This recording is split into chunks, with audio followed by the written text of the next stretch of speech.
Эрхэм мөндөд ард иргэдээ. Эрхэм мөндөд Монгол улсын ерөнхий сайдаа. Улсын их хурлын эрхэм гишүүдээ. Хүндэт зочдоо. Монгол төмөн өвлийг өнтөд авч өрн хавиртаа золгосон энэ өдрүүдэд намрын чуулганы завсарлага тохиож улсын их хурлын гишүүд иргэд сонгогчдоо уулзах, хуулийн хэрэгжилтэд бодит байдалд нь танилцах, ажлын хэсгүүд хэлэлцүүлэг зохион байгуулах, туршлага судлах зэрэг олон ажлууд өрнөлөө.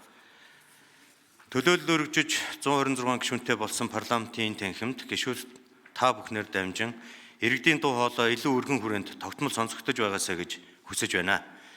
Албан өрөөний цонхоор асуудлыг харж шийдэх, бодит нөхцөлийг таньж мэдэх шийдэл олохын ялгаа ихэ.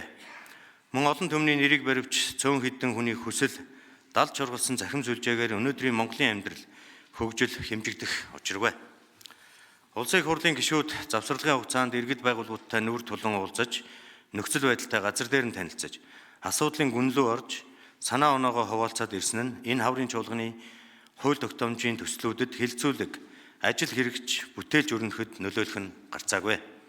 Чуулганы завсарлагын хугацаанд миний бие улсын их хурлын гишүүдийн хамтаар Хангайн, Баруун, Төвийн, Зүүн, Говийн бүсийн аймагуудад ажиллаж, малчид хоршоологчид, худалдаа бизнес эрхлэгчид, төрийн албан хаагчид, хуульчид, ахлах ангийн сурагчдын төлөөлөл зэрэг 25,000 гаруй иргэдтэй уулзлаа.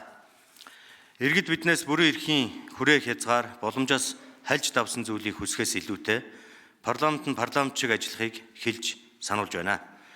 Иргэдэд ажил орлоготой байлгах, үр хүүхдүүдэд орчин нөхцөл хангагдсан сургууль цэцэрлэгт хамрагдуулах, эрүүл мэндийн үйлчилгээ ойр байх, зам харгуй дид бүтцийг хөгжүүлэх гээд наад захын амин чухал зүйлсийг хөндөн үгээд айж байна.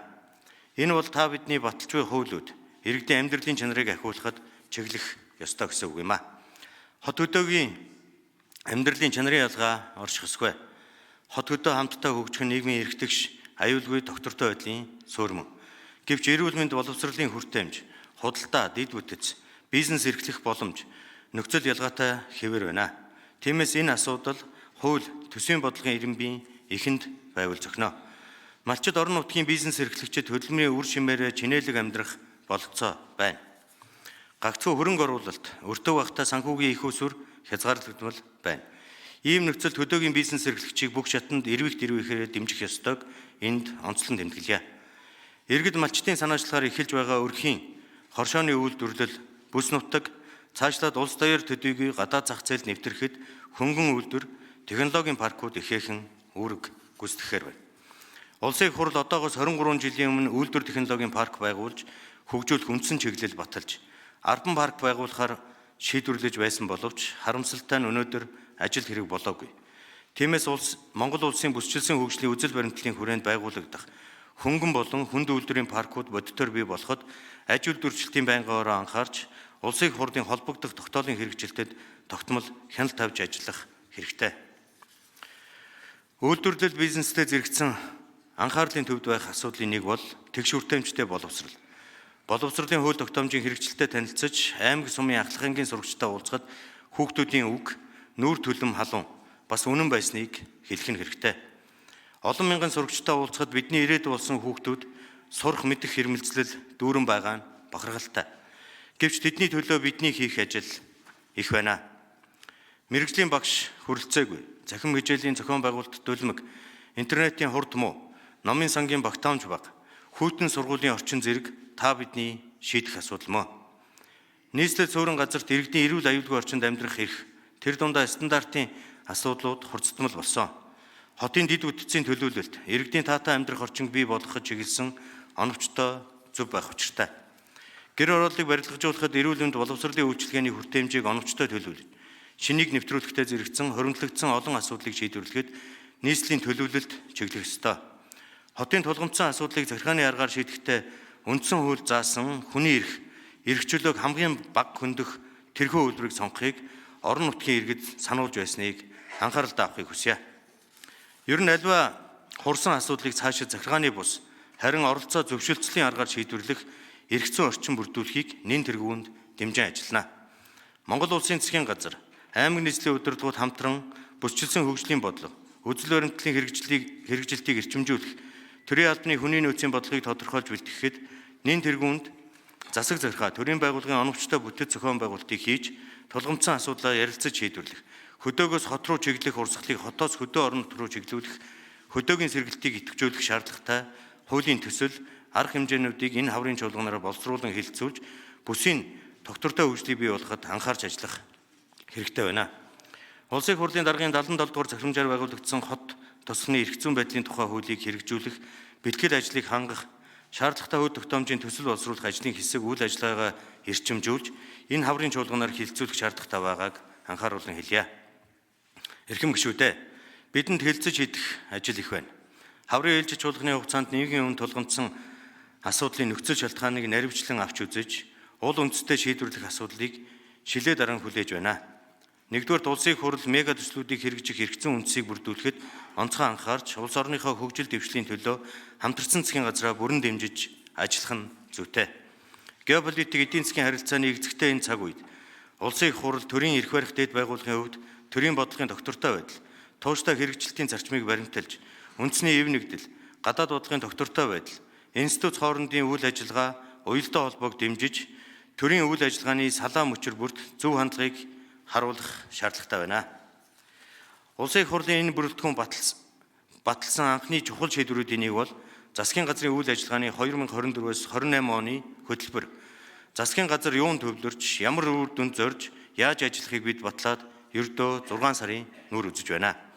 Улс төржилт, намчирхал, талцал хуваагдал гэхээс илүү шинэ тогтолцоогоор бүрдсэн 126 гишүүнтэй парламент улс орны хөгжлийг хурцгах шийдвэрүүд гаргах нь түүхэн үүрэг байна. Парламент хоорондын найрсаг хамтын ажиллагааг идэвхжүүлэх, харилцан ашигтай хамтын ажиллагааг үргэлжлүүлэх чиглэлээр гадаад улсын төрийн удирдлага, элчин сайд нартай хийсэн уулзалтаар Монгол улсын хэрэгжүүлэх төсөл хөтөлбөрт тогтвортой, урт хугацаанд хамтран ажиллахад бэлэн байгаагаа илэрхийлж байна. Тиймээс алсын замд дөрөө нийлэх, хөрөнгө оруулагчдын итгэлийг хүлээхэд илүү хариуцлагатай байх цаг үе ирснийг тэмдэглэн хэлье. Хоёрдугаарт, хүн төвтэй хууль зүйн бодлогын суурь, хууль тогтоомжийн тухай хуульд нэмэлт өөрчлөлт оруулах замаар тавигдах ёстой. Хууль бүтээх сэтгэлгээг өөрчлөхгүйгээр эрх зүйн хөгжилд хүрэх боломжгүй. Хуулийн төвд хүн орших учиртай. Хууль хэнийг ч үл ялгаж, эргэтэг ширэгжиж, хууль дэдлэх ёс бүрэн тогтох ёстой. Гэтэл өнөөдөр хууль ба журмын цогцод харилцаа алдагдсны улмаас хууль биш, харин журам ноёлож байна. Албан тушаалтны үзмжээр хандах, авилга, хүн суртал, газар авах хөрс болж байгаа журмуудыг үндсээр нь устгаж, хууль дээдлэх зарчмыг бодит утгаар хэрэгжүүлэх цаг нэгэнт иржээ. Тиймээс хууль зүйн байнгын хорооны даргаар ахлуулсан ажлын хэсгээс боловсруулж, өргөн мэдүүлсэн хууль тогтоомжийн тухай хуульд нэмэлт өөрчлөлт оруулах тухай хуулийн төсөлд тусгагдсан журмыг дураар үзмжээр батлах явдлыг таслан зогсоох, журам батлах эрх олгож буй хуулийн заалтуудад өндөр шалгуур тавих эрх зүйн орчныг энэ хаврын чуулганаар хэлэлцэн шийдвэрлэнэ. Ингэснээр шинэ харилцааг журмаар зохицуулдаггүй байх шаардлага тавигдаж, журмыг зөвхөн хууль заасан тохиолдолд мөн хуулиар тогтоосон хүрээ хязгаарт баталдаг болж, журмаар зохицуулж үл болох буюу зөвхөн хуульд тусгах харилцааны зааг тодорхой болно. Түүнчлэн хүн төвтэй үзэл баримтлалд тулгуурлан хуулийн төслийн хүний эрхийн нийцлийг тодорхой аргачлалаар үнэлдэг тогтолцоо нэвтэрч, хуулийн төслөөр хүний эрх хэрэгжүүлээг хязгаарлах тохиолдолд тавигдах шаардлагыг тодорхой зохицуулна. Хууль тогтоомжийн тухай хуульд нэмэлт өөрчлөлт оруулах тухай хууль батлагдахтай холбогдуулан журам буюу захиргааны хэм хэмжээний актуудыг хуульд нийцүүлэх зорилгоор холбогдох хуулиудад өөрчлөлт оруулах хуулийн төслийг өргөн мэдүүлэх болон санал боловсруулах ажлыг засгийн газар болон улсын хуралд ажлаа хариуцсан тайлхнадаг байгууллагууд эхлэх учиртайг онцлон тэмдэглэе. 3-дугаарт, зах зээлийн шудраг өрсөлдөөн, эдийн засгийн төлөлтийн эрх зүйн орчныг дэмжих хуулийн төслүүдийг хэлэлцэн шийдвэрлэхэд анхаарал хандуулна. Өрх бүл, эргэн чинээлэг бол улс орон чинээлэг гэдэгтээ та бүхэн санал нийлэх үзье. Чинээлэг иргэд малчид хувийн хэвшил бий болох, өсөн дэвжих зах зээлийн эрүүл тогтолцоо өгүүлэгдэж байна. Худалдаа бизнест том жижигэ шахаж эзэгнэх, давмгай байдалтай нь хүч төрх үзэгдэл газар авч байна. Өрсөлдөөний тухай хуульд компаниудын энэ мэт зөв бус авирыг хязгаарлаж, захиргааны болон санхүүгийн хариуцлага ногдуулах заалт байгаа хэдий ч хариуцлага өр нөлөөтэй байх зарчим алдагдсан байна. Монополтой холбоотой асуудлаар холбогдох байгууллага зөрчлийн шийдвэр гаргадагч тухайн цаг үеэсээ бүр хойно шүүхийн замаар шийдэгдэж байгаа нь өр нөлөө ач холбогдол өгөхгүй байна. Зүй ёсны монопол байдалтай аж ахуйн эрхлэгчийн үнийн өөрчлөлтийг зах зээлийн харилцааны зөнд нь үлдээснээс хэрэглэгчдийн эрхийг хамгаалдаггүй орхижээ.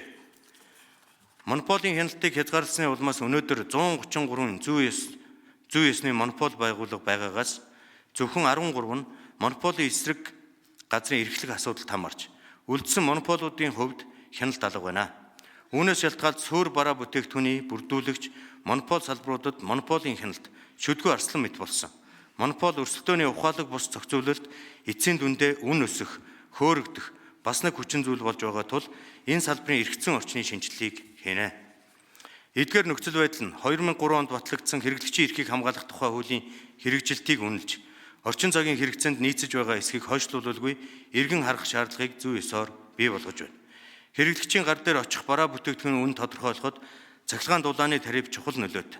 Цахилгааны үнийн хэрэглээний төвшингээр нэмэхдээ халаалтаа цахилгаанаар шийдсэн иргэдэд төлбөрийн их дарамт төвлснийг иргэдийн зүгээс эргэн харах хүсэлт гаргаснаар засгийн газар иргэдийн санал гомдол шуурхай хандаж шөнийн халаалтын хөнгөлөлтийг илүү өргөжүүлсэн арга хэмжээг аваад байна.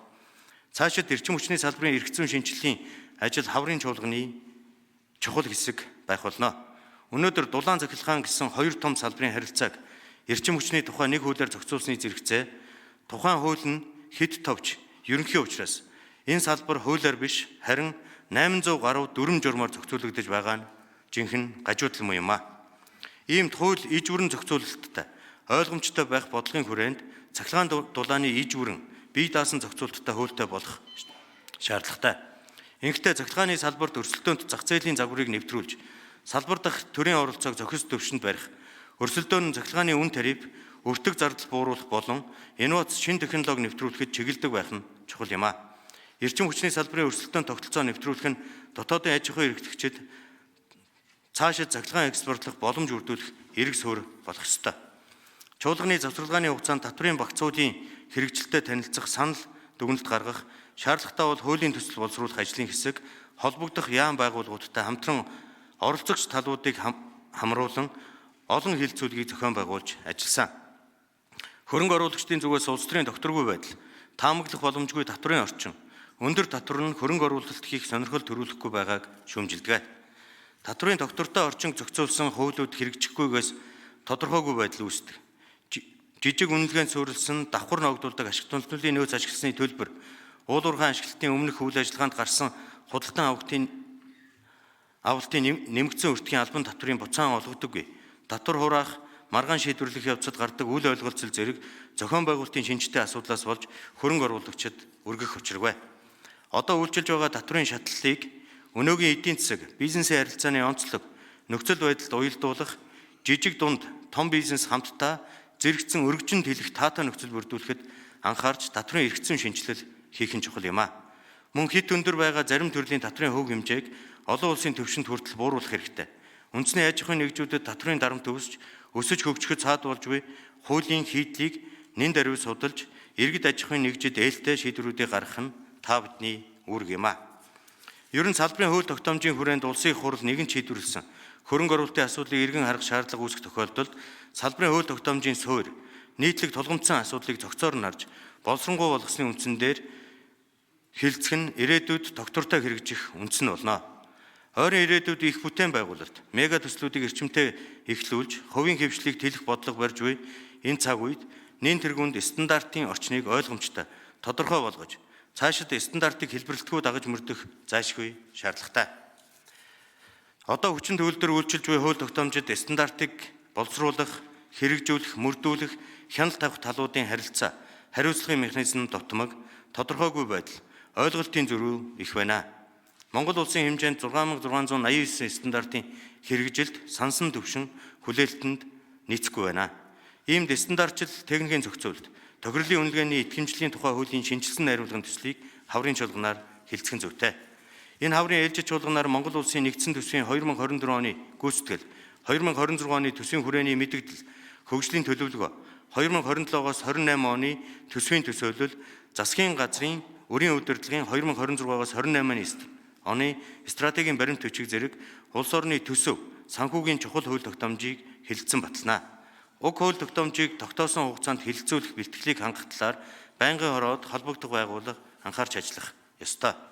Эрхэм гишүүдээ, улс орны эдийн засагт дунд олон урт хугацаанд эерэг өөрчлөлт авчрах бодлогын зоримог шийдлүүд том төслүүд тэдгээрийн эдийн засгт үзүүлэх үр дагаврыг өнөөдрийн үүсэт байгаа гадаад орчны нөхцөл байдалтай уялдуулж эдийн засагт дарамт болохгүйгээр ард иргэдийн амжиргаанд агцтай байхыг зорж ажиллахыг засгийн газраас шаардах, биелэлтэнд анхаарч ажиллах нь улсын их хурлын үүрэг юм а.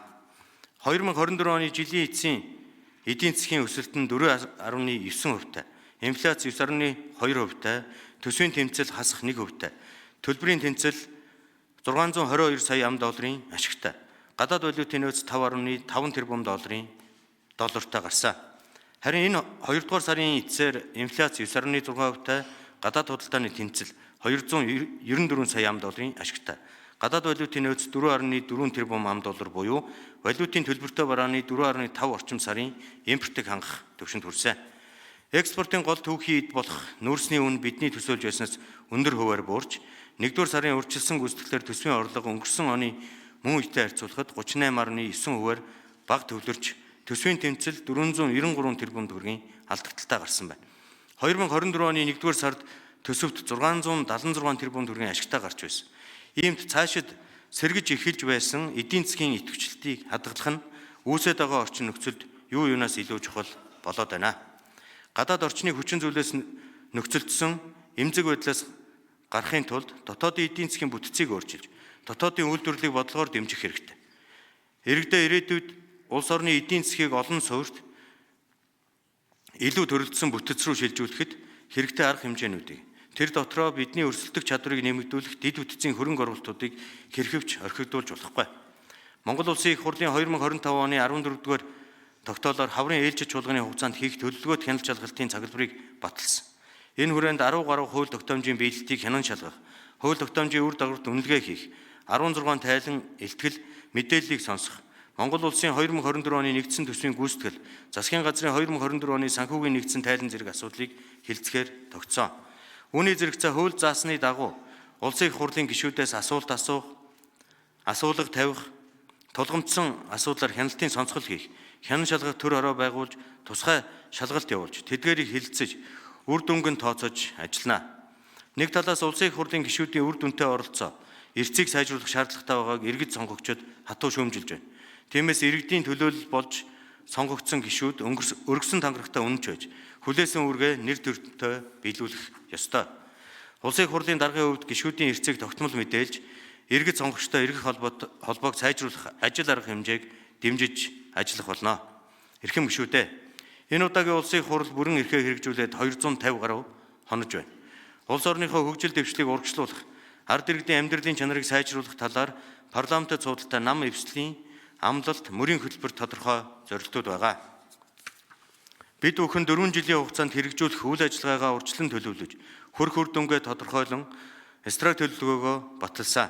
Төлөөлийн байгууллагын хувьд үйл ажиллагаагаа ил тод хариуцлагатай, үр дүнд чиглэсэн байдлаар явуулж, үр дүнг тайлагнаж ажиллах ёстой.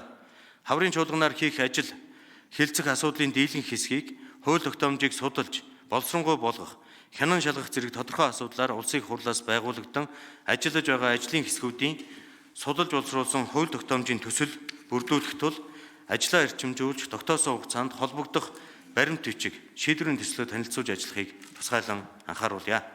Улс орныхоо язгуур эрх ашгийг эрхэмлэн ард түмнийхээ итгэл найдварыг биелүүлж, Монгол улсын хөгжил дэвшлийн төлөө хууль тогтоох хэрэгт хамтдаа хичээнгүйлэн ажиллаж чадна гэдэгт итгэл дүүрэн байна. Монгол Улсын их хурлын 2025 оны хаврын ээлжид чуулган нээснийг мэдэгдэе.